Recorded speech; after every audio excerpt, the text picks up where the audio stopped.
Hello human beings, PowerGamer here. Tonight is a very special night. A night like no other.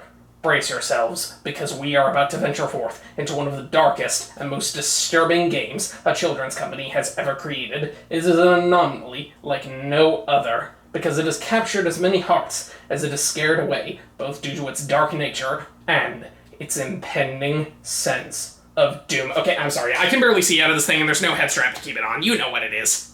The Legend of Zelda Majora's Mask, a game like no other.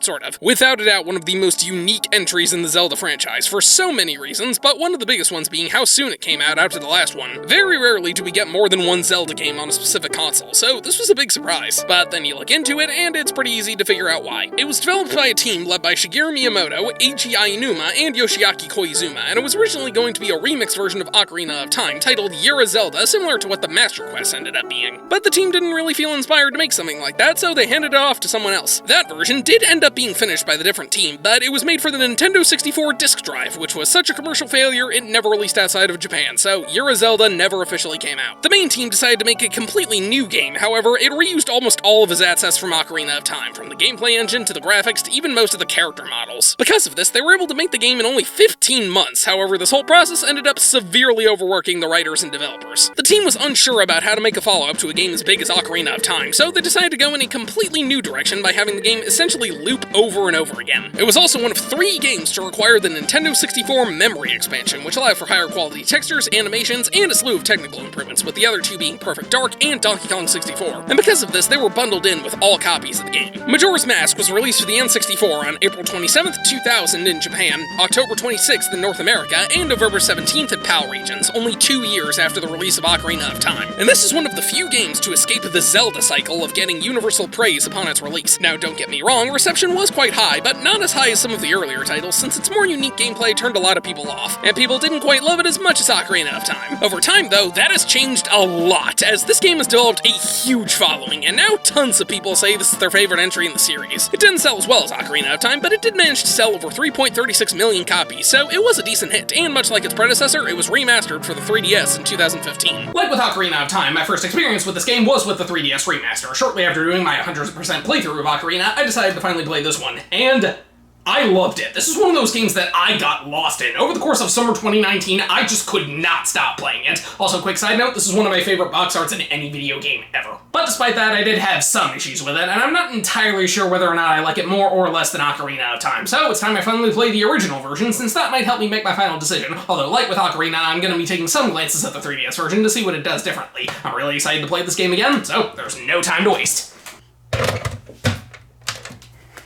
Much like the last game, we get a pretty cool opening cutscene that showcases all of the most prominent characters and locations, and I think this one is even more effective since we get a lot more variety. Plus, I love that ending shot. After that, we get our story, which is in direct continuity to Ocarina of Time. After defeating Ganondorf and returning to his childhood, Link has left Hyrule on a journey of his own in search of a valuable friend. It's never stated, but this is obviously referring to Navi, who just kinda ditched him at the end of the last game. Link is riding on his horse, Epona, through a dark forest when suddenly he's startled by 2 fairies named Tattle and Tail. Very clever. Link is knocked out, and we see an imp notice the Skull Kid wearing a weird mask. The Skull Kid was actually an NPC in the last game who you could either sell a mask to or play Saria's song with to get a heart piece. Either way, Skull Kid steals the Ocarina of Time, and when Link wakes up, he hops on Epona and takes off. Link chases after them, but winds up falling down a cliff through this trippy light show into a parallel world of Hyrule known as Termina. Skull Kid claims he got rid of Epona and then uses the power of the mask to transform Link into a Deku Scrub, which naturally causes him to freak out.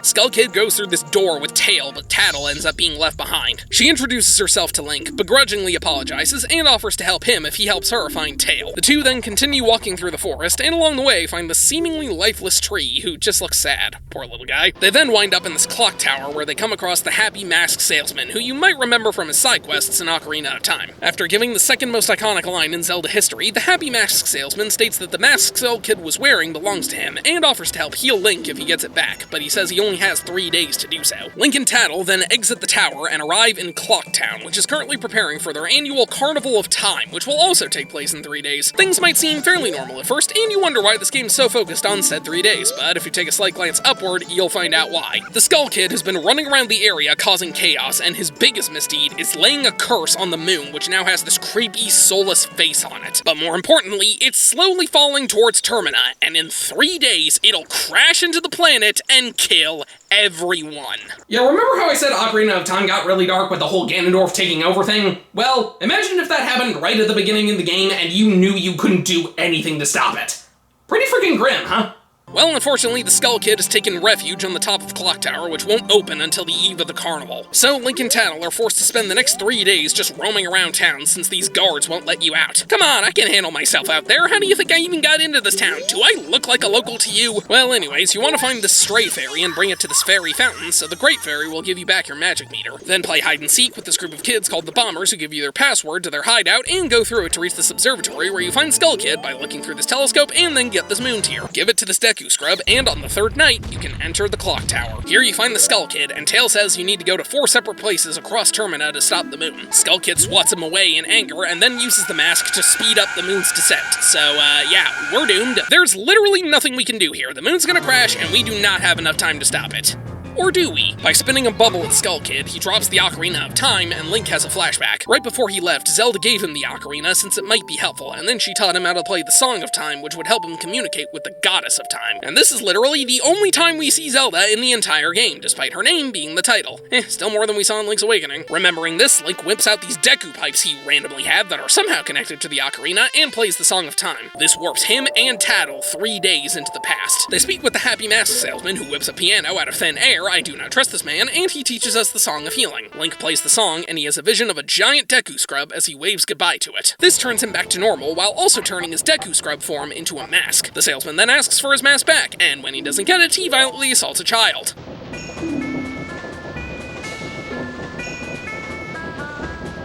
After calming down, he explains that the mask is known as Majora's Mask, and it holds a mysterious dark power that was once used by an ancient tribe for hexing rituals, but it ended up causing so much trouble that they were forced to seal it away. Somehow the Happy Mask Salesman got his hands on it. I have so many questions, but now the Skull Kid is using it to go nuts. So, Link needs to find a way to stop the moon from crashing and get Majora's Mask back. And that's really about it. Despite having a lot of build up to it, this game's main overarching story just kinda stops after that. It's still important, just nowhere near as involved as Ocarina of Time. After this, the only thing we really get is a couple of flashbacks. The first one happens almost immediately, showing us how Tattle and Tail met Skull Kid and convinced him to steal the mask, but that's really about it. But it's very clear the main story of this game isn't actually the main focus, and as it stands, it does its job pretty well. The stakes are made abundantly clear, it serves as a fantastic motivation to want to continue, and it's one of the few video game stories to have a direct effect on the gameplay, but before discussing that, let's talk about the presentation. The graphics are quite a step up from Ocarina of Time. Since they use the memory expansion, the textures are much more detailed than previously. Obviously, it hasn't aged the best, but it still has quite a bit of charm. And if anything, the low-quality models just add to how freaky some parts of this game look. But also, much like last time, the 3DS version is a huge improvement. Well, aside from the moon, I think that looks a bit more interesting in the original since it looks more emotionless. But everything else in this version looks beautiful, even better than Ocarina of Time's remaster. And the soundtrack is phenomenal across the board. Honestly, with how memorable a lot of the songs are and how much they vary in terms of emotion and vibe, Majora's Mask might be my favorite soundtrack in the entire Zelda series. I love it so much, I actually tried to buy the CD on eBay, but the person I bought it from never shipped it, so that mission was in vain. Now let's check out the gameplay. It's actually very different from the traditional Zelda formula. The only thing it fully retains from Ocarina of Time is the controls. The A button does context-sensitive actions, the B button is the sword, the C buttons use extra items, R is shield, Z is lock-on, and start brings up the menu. The only big difference is when locking onto an enemy, you don't hold the button. You just push it once and then again to unlock. Either way, the combat is just as satisfying as it was in Ocarina of Time. There's some minor changes too, like Tattle is your fairy companion now, and she works the same as Navi, only a bit less loud, and Link does flips when he jumps, but that doesn't really affect anything. Much like Link's Awakening, this game really shakes up the traditional Zelda formula, as there's no Hyrule, Ganon, Triforce, or even Zelda,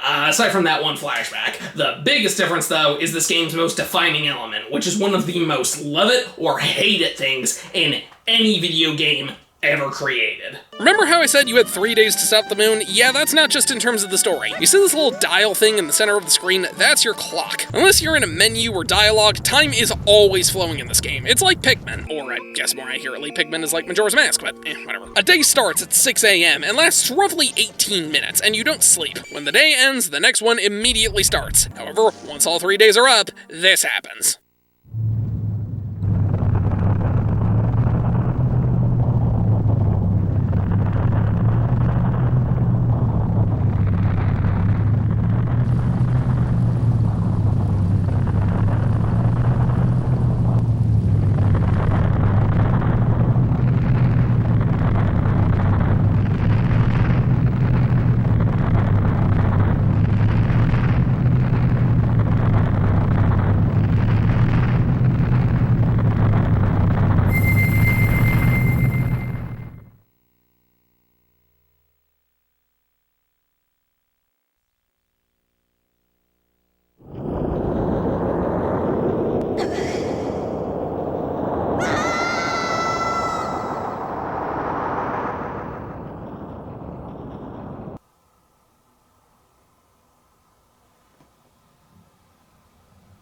Jesus!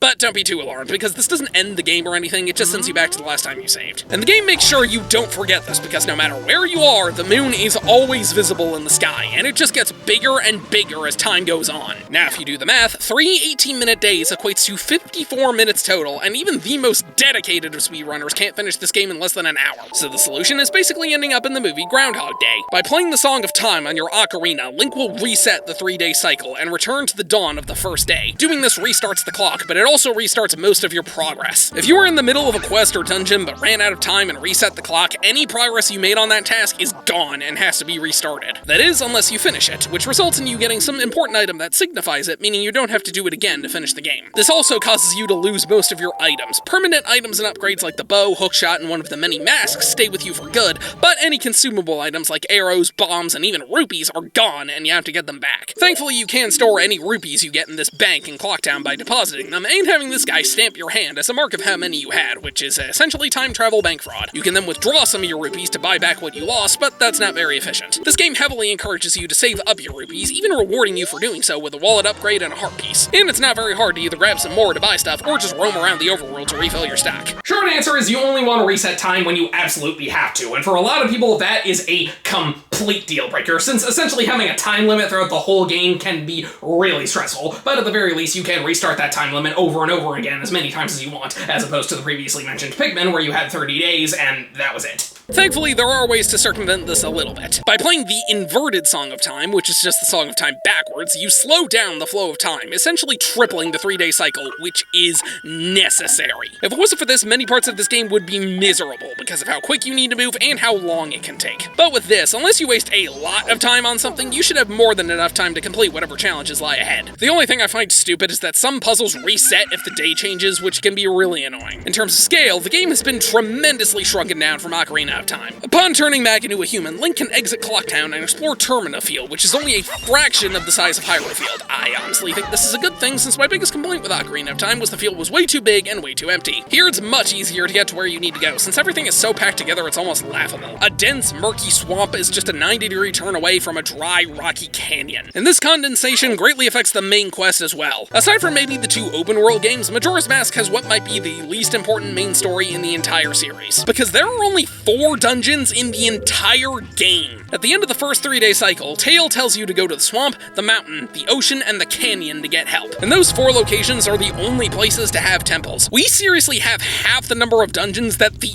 original Zelda game did. This might sound like Majora's Mask is laughably bare, but believe me when I say the dungeons are only a footnote of this game. While most Zelda games from Ocarina of Time and onward are about the main story, where you're going on this grand epic adventure across a massive land in an attempt to save the world, Majora's Mask is all about the side quests. These are the real meat and potatoes of this game. If you play hide-and-seek with the bombers after becoming human again, they give you this notebook, which lets you keep track of all the most important NPCs in the game. Every character in this game has a schedule they adhere to over the course of the 3-day cycle, which you witness play out in the exact same way every time. The key to completing side quests in this game is being in the right place at the right time and performing whatever action is necessary. Sometimes this is as simple as talking to the right character, other times you have to complete some sort of challenge or minigame. If you succeed, you're given a reward, which can range from heart pieces to item upgrades to the most important items in the game, masks. Masks are your main collectible in this game, and the most important items when it comes to the side quests. Some are the reward for completing the quest, and that's it, while others are needed to complete other quests. And one of the most rewarding aspects of this game is figuring out which side quests are connected to each other and how to utilize that to your advantage. There's plenty of great examples, but here's one of my personal favorites. At midnight of the first day, an old lady comes into Clocktown when she's robbed by a thief. If you stop him, she rewards you with a mask, but she also allows you to purchase the big bomb bag from the bomb shop. However, if you don't stop the thief, he takes the big bag to the curiosity shop where it's put up for sale on the final night. You can buy it here, but it's cheaper if you buy it from the bomb shop. And if you stop him, what's in the curiosity shop instead? Well, that will be the all-night mask, which prevents the wearer from falling asleep. And in the end, there's this old lady who wants to tell you stories, but you fall asleep when she does. So slap that mask on, and if you answer her questions correctly, you're rewarded with not 1, but 2 heart pieces. This is part of what makes the side quests so satisfying. Trying to discover how everything connects to each other is so much fun, and it makes it insanely satisfying when you finally figure it out.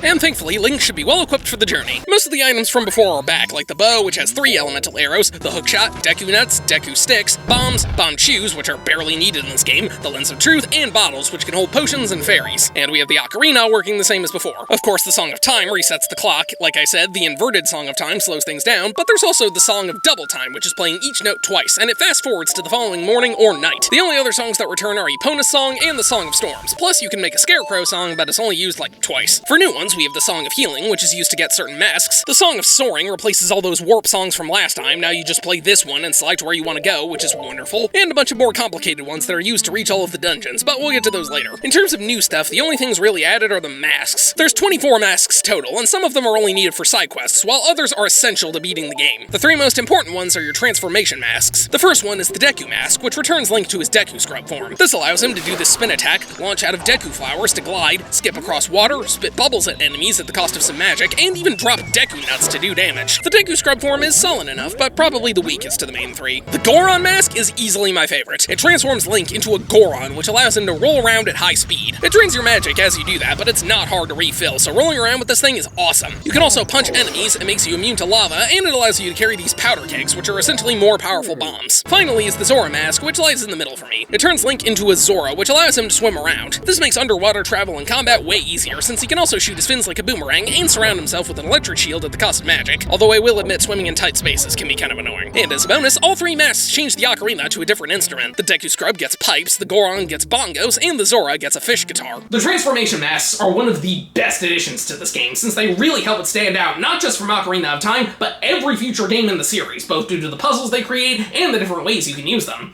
The only downside, though, is the process of using them does not look pleasant.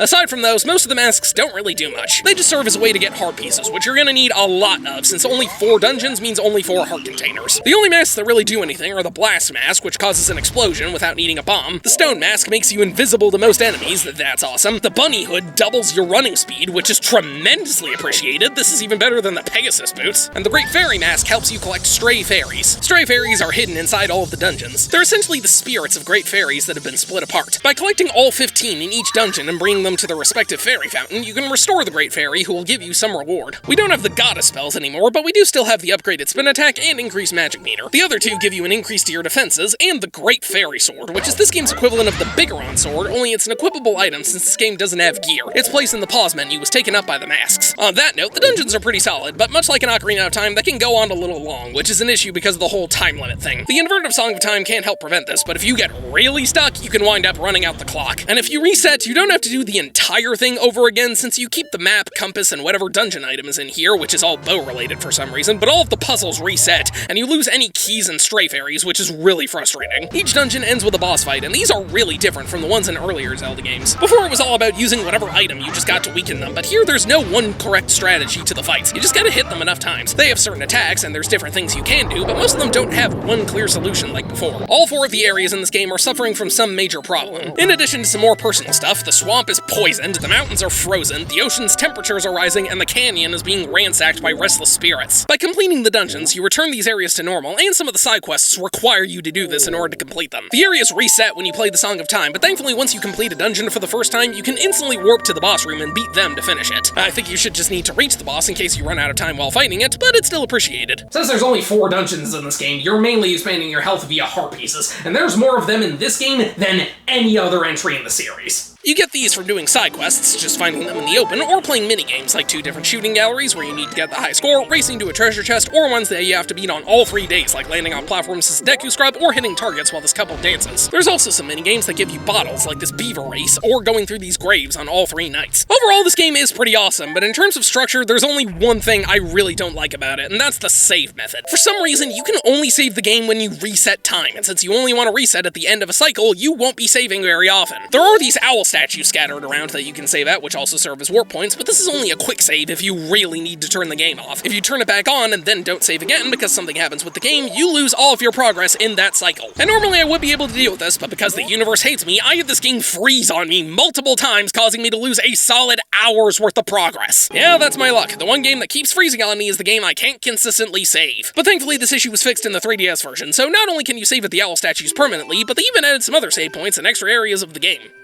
And people complained about this. Why? Seriously. How is this a bad thing? Why do people not like this? Is it because it makes the game too easy?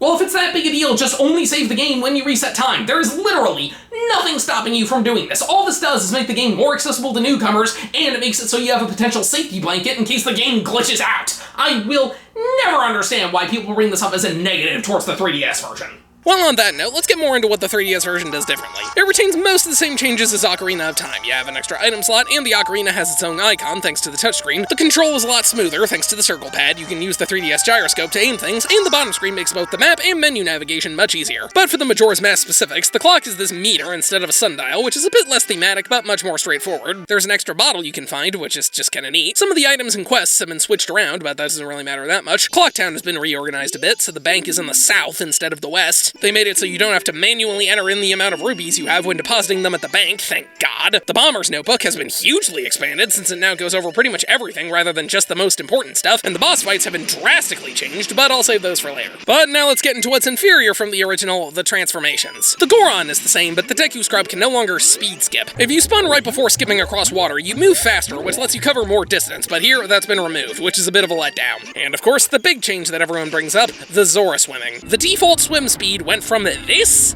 to this. You can still move faster, but you have to use the electric shield, which drains your magic. And yeah, this is kind of a letdown. I get they were trying to make it a bit easier to control since the original was a little jumpy, but I think they should have just made it so you double tap for extra speed instead of needing to use magic, since this is tolerable, but it's still kind of annoying. But in my opinion, that is evened out completely with the best change to this game, the improvement to the Song of Double Time. Because most side quests only happen at specific moments, you can end up spending a lot of time just standing around waiting, which is not fun. You can partially circumvent this with the Song of Double Time, but again, it only warps you to either 6 PM or 6 AM, and that's it. But in the 3DS version, you can warp to any hour of the day you want, which is an absolute godsend that makes going for 100% so much easier. So I think there's a bit more debate as to which version of this game is overall better than there is for Ocarina of Time, but at the very least, I'd say the 3DS version is better for newcomers. Plus, you can skip the Song of Soaring cutscene, which is also very nice. But none of those even slightly compare to the most important addition to the 3DS version, the return of everyone's favorite mechanic from Ocarina of Time.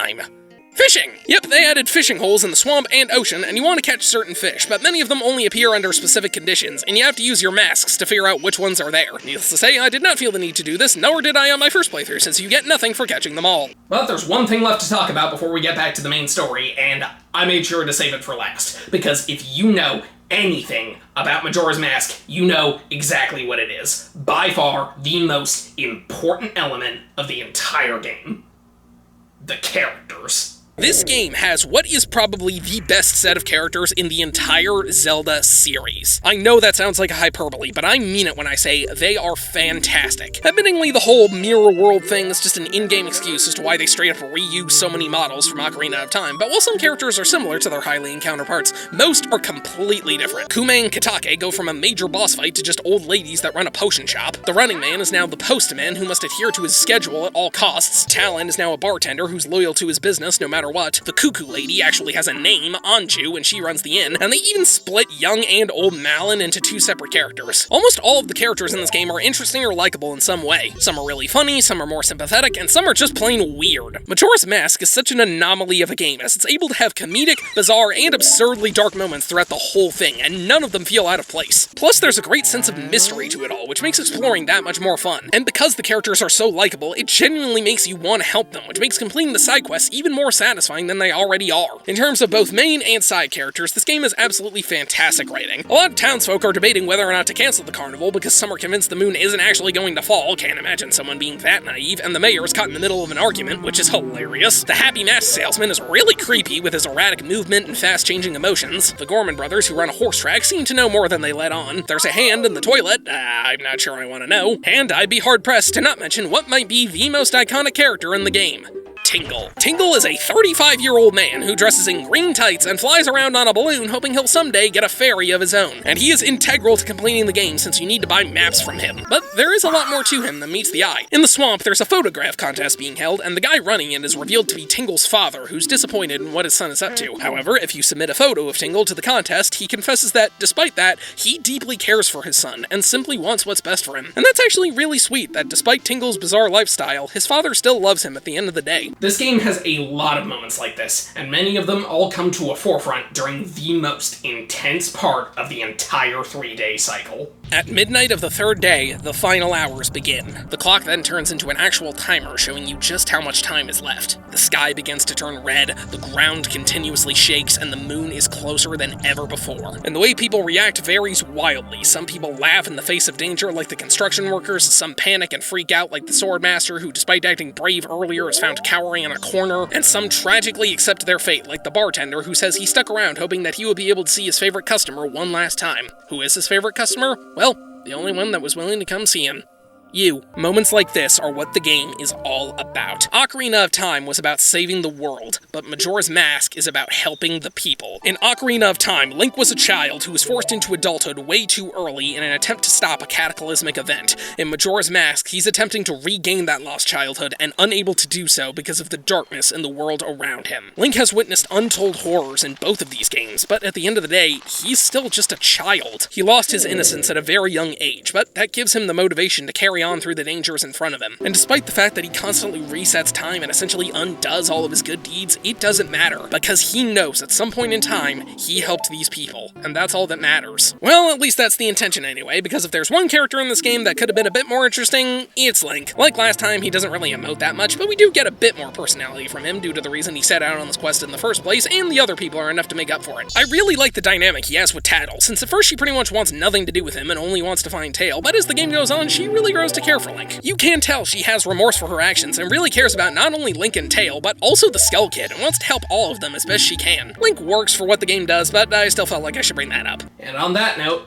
I think it's time we return to the main story. Upon learning the Song of Healing and returning to normal, Link and Tattle head to the southern swamp. You need to ride a boat, but it's run by the witch Kume, who isn't there. Head up to this maze and follow a monkey in a Lost Woods recreation that was completely unnecessary, where you find her injured. So you go to the potion shop and tell her sister Kitake, who gives you a red potion to heal her. Go through the maze again and give Kume the potion. When you exit, these monkeys tell you their friend is in danger, and now you can take a boat ride where you're given a camera and plow through this giant Octorok. Enter the Deku Palace and discover the monkey friend is being tortured because the Deku King thinks he kidnapped the princess. So after a brief stealth section, because the last game had them, so this one has to too, we use some magic beans which you grow with spring water and sneak inside. We speak with the monkey, who explains that he and the princess went to the temple to figure out what's wrong with the swamp, but she was captured and the king thought he was responsible. He then teaches us our first dungeon song, the Sonata of Awakening. The king speeds up his punishment, so we do some gliding to reach Woodfall, and along the way we find Kaepora Gapora, who teaches us the Song of Soaring, and thankfully he's not as annoying as last time. Play the song on the Deku Pipes, which causes our first dungeon to rise from the water. Woodfall Temple is a pretty solid opening dungeon. You have to use the Deku Scrub form to glide around and skip across across the poisoned water. You get the bow and have to shoot it through these torches, which can be kind of annoying. We have a mini-boss against this frog guy you have to hit from below, and another one against this lizard with a sword. And the main boss is this tribal warrior named Odawa. He hits you with a sword and causes fire to surround you. And like I said, there's no major strategy. You just gotta hit him with your sword, your bow, Deku Nuts in the scrub form, whatever works. The 3DS version is mostly the same, but now hitting him causes this giant eye to appear, and this is his real weak spot. This fight isn't affected as much as the other ones. After killing Odawa, you seize his remains, and then Link and Tattle have a vision of this strange giant who teaches you the Oath to Order and says to call us. After that, you find the Deku Princess, who clearly knows her father too well, as she correctly assumes the monkey is being punished. So we put her in a bottle, which is hilarious, and bring her back to her father, where she proceeds to beat him up for being an idiot. The monkey thanks you, as well as the princess, who's organized a reward for you. Head west, where you find this little cave, and have a chase with the Deku Butler, kinda like Dampy from the first game. If you make it to the end fast enough, you're given the Mask of Sense, which lets you sniff out mushrooms to bring to the potion shop. The butler apologizes for going so fast, but he says you remind him of his son that he used to race with. Wonder what happened to him. Now we head north to the mountains. You need to hit this icicle with an arrow to break the ice, and then we head into the frozen wasteland. If we head towards the Goron village, we find them all on the verge of freezing to death, and the village elder's son is crying because he misses his dad, and wow, this is unpleasant. We find Kaepora Gapora, who you have to follow on these invisible platforms to find the Lens of Truth, and then we never see him again. When we go back, we get one of the darkest moments in the entire game. We find the spirit of a Goron warrior named Darmani, who was killed when he fell into an icy ravine trying to save the village. We then follow him to his grave, where he asks you to resurrect him, but when you can't, he simply asks for his soul to be healed. Link plays the Song of Healing, and we get this vision of him being praised by his fellow Gorons as he bursts into tears. His spirit then transforms into the Goron Mask, meaning it's up to Link to carry on his legacy and save the village. Now we can open up a hot spring and thaw out the Elder, who teaches us the beginning of a song, but not the end. Yeah, that's close enough. Play it for his son, who teaches us the rest, and we play the Goron Lullaby, which is enough to calm him down. Now we head even further north to Snowhead, where this giant Goron will blow us away, so we use the Goron Lullaby to put him to sleep. Trek through the snow and enter Snowhead Temple. This dungeon can be a little tedious due to the ice physics and absurd amount of floors, but the puzzles are still pretty cool. You get the fire arrows, which you need to melt the ice, opening up even more of the dungeon, and I love breaking these platforms to access new areas. The mini-boss is this crazy wizard who runs around trying to freeze you, and the main boss is this giant robot named Got, or Goat, or however that's supposed to be pronounced. This fight is awesome. You need to use the Goron Mask to chase him down while refilling your magic along the way, and sometimes when you hit him, he falls down, and you can slash him with your sword, though this doesn't happen often. Unless you're in the 3DS version, where when he falls, he sprouts an eye like Odawa, and you want to shoot it with an arrow. Yeah, the main change with these boss fights are the weird giant eyes. Once you see his God's remains, we get another vision of a giant who says they're guardians, and now the eternal winter comes to an end. But there's some extra stuff we need to do to unlock the next dungeon. Now that spring has sprung, the Goron races are back, but to get to them, you need to be able to use powder kegs. You have to pick it up and carry it up the slope before it explodes, which destroys the boulder blocking the racetrack, and this part can be kind of annoying, but it's not that bad after some practice. This time I beat it on my first try. This lets you purchase powder kegs from the button shop in Clockdown, which just go in your inventory. But then you can actually participate in the Goron race, which is not fun. You have very little room for error, and there's no real way to recover if you mess up. Technically, it's optional, but getting first place lets you get this gold powder, which if you take to this guy will permanently upgrade your sword, so you really should do this. Now we can use a powder keg to destroy this boulder on the Milk Road, which leads us to Romani Ranch, where you find Epona. Or so you think, because if this game wasn't dark enough, a lot of people theorize that this is actually Epona's Termina counterpart, and our version of Epona was killed when Skull Kid quote-unquote got rid of her. Yikes. Anyways, you can now learn Epona's song from this girl named Romani. There is a lot more to do with this ranch, but we'll get to that in a bit. Next we go west to the ocean, and you need Epona to hop over this wall. We reach Great Bay, and if you thought the last part was dark, wait until you see this. Tattle spots a Zora floating in the water, so we go out to push him back to shore. He steps out, but then collapses. He then randomly summons the strength to play a song, which kinda kills the mood, but whatever, and reveals that his name is Mikau, a member of the Zora band called the Indigogos. He explains that the band's singer and his love interest, Lulu, had her eggs stolen by pirates, and he tried to save them, but was struck down and thrown out of their fortress. He collapses again and asks to be healed, so, like with Darmani, we play the Song of Healing. This time, the vision is of him seeing his love once more, and the band they were both a part of, as they walk off together. Then, much like Darmani before him, he transforms into the Zora Mask. His spirit tells Link to get the eggs back, and Link even makes him a small grave. This is probably the saddest moment in the entire game. Darmani was a brave hero who fought to save his people, but Mikau was just a simple father trying to save his children, and he failed. This act of courage cost him his life, and he didn't even succeed in his goal. but we can. Link travels to Zora Hall, where he learns that Lulu won't even talk because her eggs went missing. So we sneak into the pirate's fortress to get them back. This is another stealth section, which is pathetically easy if you have the stone mask, except for these two guards who can still see you for no reason. You need to get above them and find out they actually lost some of the eggs in a nearby lagoon, then shoot this beehive to scare them off. This is where you get the hook shot, and then you have to grab the 4 eggs in the fortress by putting them in bottles, snap a picture of one of the pirates, and go back to the aquarium to put the eggs away. Give this fisherman the pirate photo in exchange for a seahorse, and then you head north to the lagoon to follow the seahorse through this murky fog that was caused by the rising temperatures. Fight off these giant eels, save the last 3 eggs, and take them back to the aquarium where they hatch and form music notes, which teaches us the new wave bossa nova. Play the song for Lulu, and this giant turtle awakens, who's apparently a guardian of the seas. Hitch a ride on his back, and we pass through this barrier to the Great Bay Temple. And if you thought the water temple from Ocarina of Time was miserable, you are going to love this place! Instead of raising and lowering water levels, this dungeon's main method of traversal is changing the flow of the current in this central room, which is one giant whirlpool. And as someone who actually likes the water temple, I can safely tell you,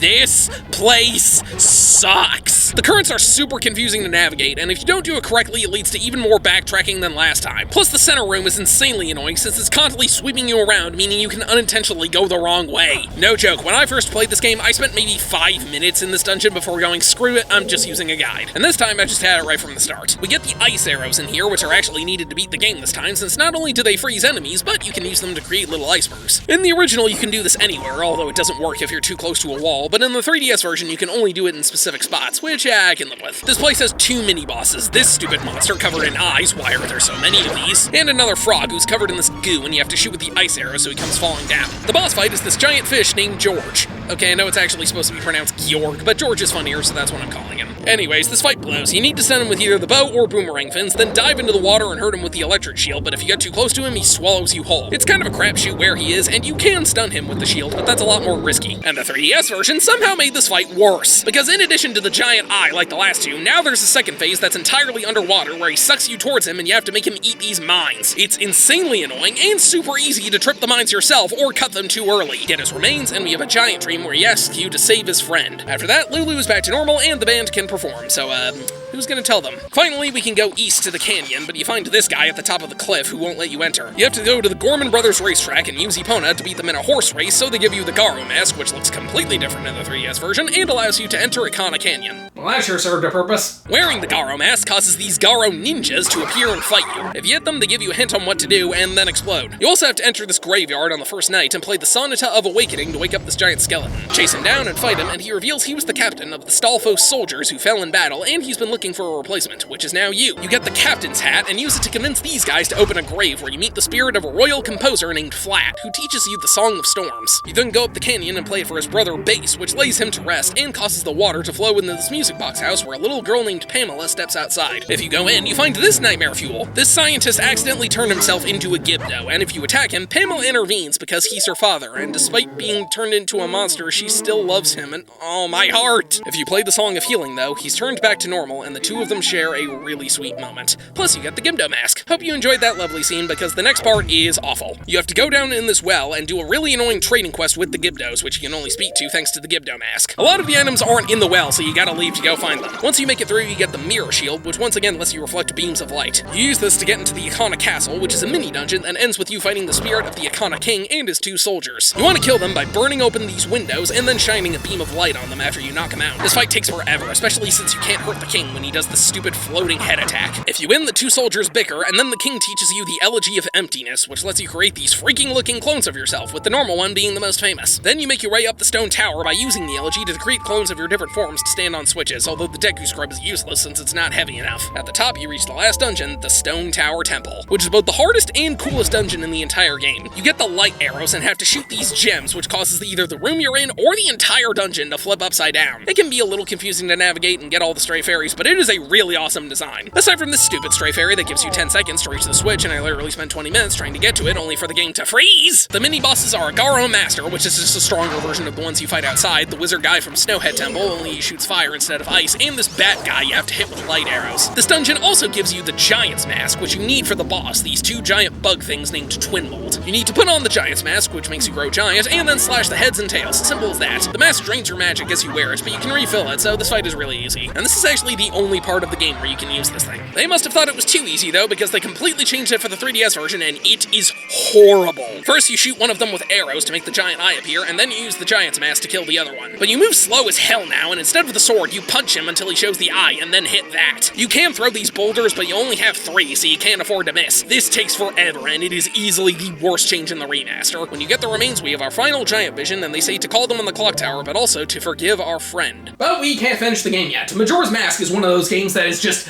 begging to be completed 100%. Now, obviously, I'm not going to go over every single side quest in the game, so I'll just go over the most important ones, i.e. the ones that give you masks, and what those masks do. Well, I've already talked about the 3 transformation masks, plus the Mask of Sense, the Gara mask, the Captain's Hat, the Gibdo mask, and the Giant's mask, so there's no need to go over those. The first one you can get is the Great Fairy mask, which lures in stray fairies and sparkles when one is hidden in the room you're in. To get it, you need to grab the stray fairy in Clocktown after you become human again. The Blast mask you can get by helping the old lady on the first night, which lets you cause an explosion without needing a bomb. And if you use your shield, you don't take damage. If you talk to this music box guy at night in Clocktown, he gives you the Bremen mask, which lets you march on the ground playing your ocarina. At midnight, this weird dancing ghost guy named Kamaro appears on one of the rock trees in Termina Field, and if you play the Song of Healing, you get Kamaro's mask, which looks freaky as hell and lets you perform his dance.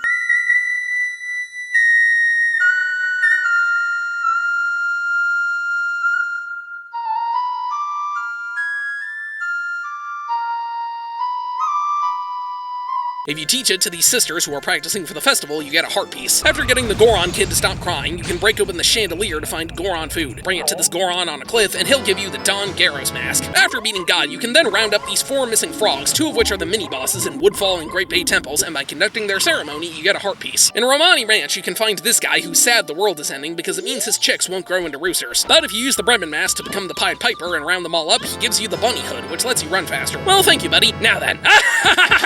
If the moon doesn't take you out, I will, you lousy little, Oh no, no, no, no, no, no, no! Chicken swarm! Ah! Oh.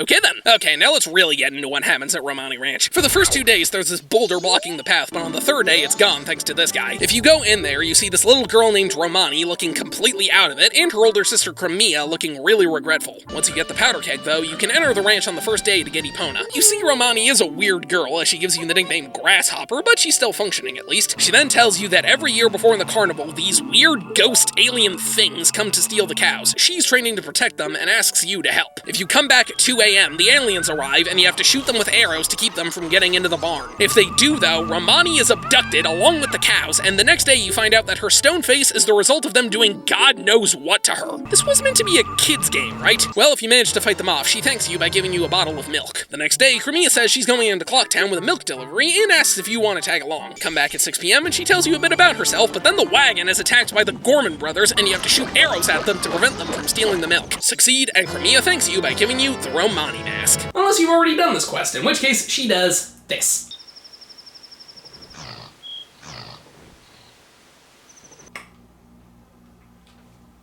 Nice.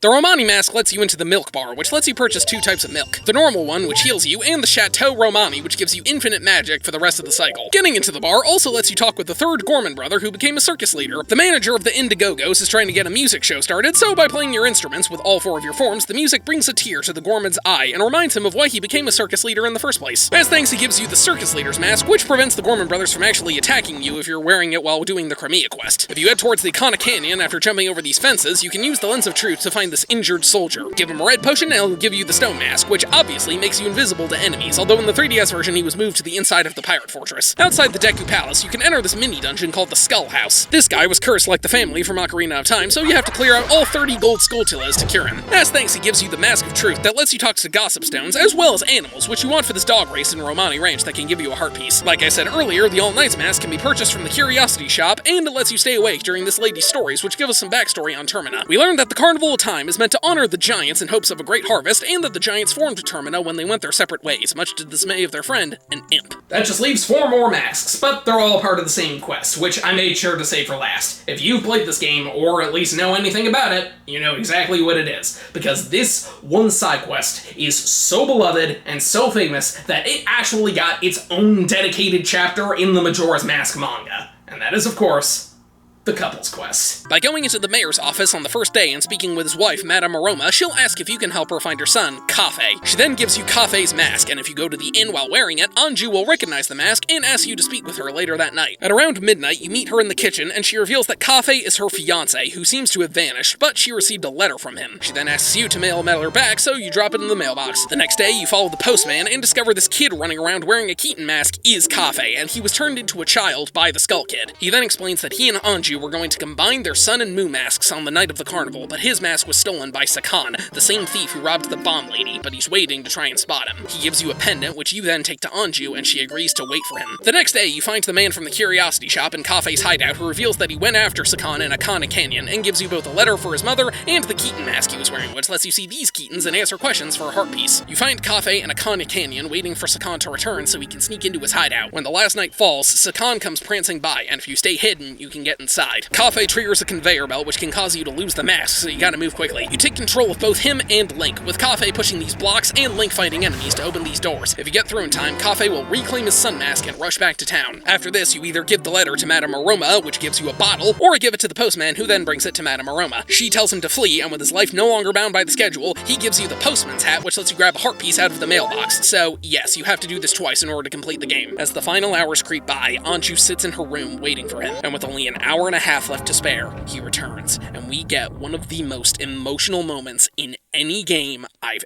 ever played. The two look into each other's eyes, and Anju lovingly welcomes him back as they embrace. They then combine their masks together as a symbol of their relationship, and with Link and Tattle as their witnesses, they become a couple. They both know they can't stop the moon, so they tragically accept their fate, knowing that they got to spend their final moments with their true love. This gives you the couple's mask, and if you wear it in the mayor's office, it stops the people from arguing, letting you get another heart piece. And with that, plus some extra heart piece hunting, we've now done almost everything in the game, but I'm not okay with resetting overall my progress. I gotta make sure the most important problems in this game stay resolved. It's time to begin the perfect run.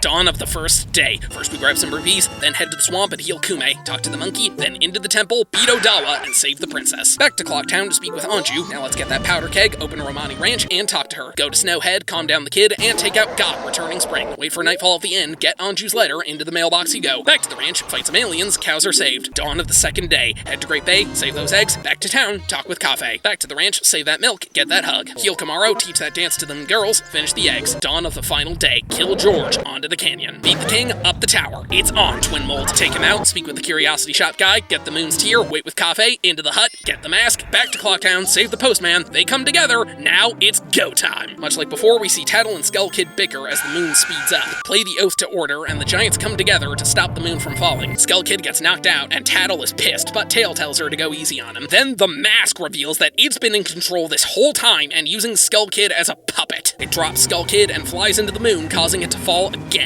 So despite Tattle's initial protests, Link and her head into the moon. And this is where things get really weird. Inside, we see a large field with a single tree and 5 kids running around wearing masks of all the bosses, and they all look like younger versions of the Happy Mask Salesman, which just makes me even more suspicious of him. They all ask to play a game, but you have to give them your masks, with the number increasing each time, so you need to get all 20 bonus masks total. You can't give them the transformation masks. You're then taken to these obstacle courses, which require different masks, and contain an extra heart piece. The Odawa one has you fly around on Deku flowers, Got has you roll around this track as a Goron, George has you swim through the correct hole, and Twin Mold has you fight enemies and solve some puzzles. All of these are pretty fun, except for the Goron one, which seriously took me half an hour. It's so picky. When you beat them all, the only kid left is wearing Majora's mask. And it's here we learn that Majora thinks of all this stuff as one big game. He asks you to play good guys versus bad guys with you as the bad guy, and if you did all the extra dungeons, he gives you the final mask, the Fierce Deities mask. You're then transported to this weird arena where you fight Majora's mask. All it does is float around and spin like a tornado. You want to shoot it with light arrows and then slash it. The boss remains give it some support, but those go down easily. Then it forms a weird body and sprouts limbs to become Majora's incarnate. This thing runs around shooting at you and doing weird dances. It moonwalks, pirouettes, does the Cossack, it's nuts. Honestly, same thing, just shoot it with light arrows and sword. But then its arms turn into double whips and it becomes the horrifying Majora's Wrath. Same strategy as before, only the whips have a much larger range and it moves much faster. But the Fierce Deities mask makes all of this pathetic. It turns Link into a large warrior with a powerful twisted sword that shoots beams if you lock onto the enemy. So this breaks the final boss like a twig, but it's an awesome reward for getting all the masks. Eventually, Majora is destroyed, the moon vanishes, which I hope means it returns to his place in the sky, and we see dawn of a new day. Link wakes up and finds Skull Kid is back to normal, who happily realizes the Giants didn't forget him before they returned to their slumber. Skull Kid recognizes Link from Ocarina of Time, and the Happy Mask salesman discovers Majora's Mask lost its power before bidding us a fond farewell. I still don't trust you. With their quest complete, Link rides away on Epona, and Tattle tearfully says goodbye. The credits roll as the carnival begins, and we get this amazing sequence where we see everyone we helped. The Indigogos play their show, the pirates go back to business, the Skull Spirits are still bickering, the Deku King and Princess make peace with the monkey, the postman is free to make his own destiny, the sisters perform Kamaro's dance,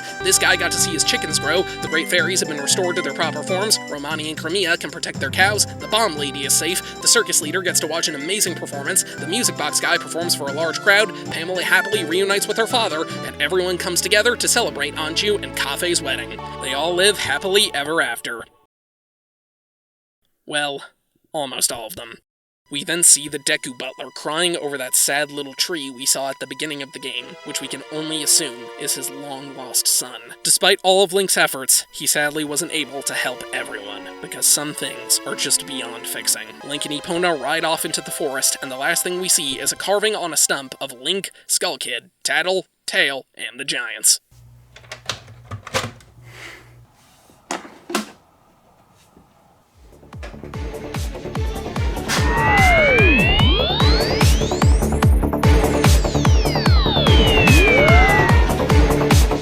King Conquer.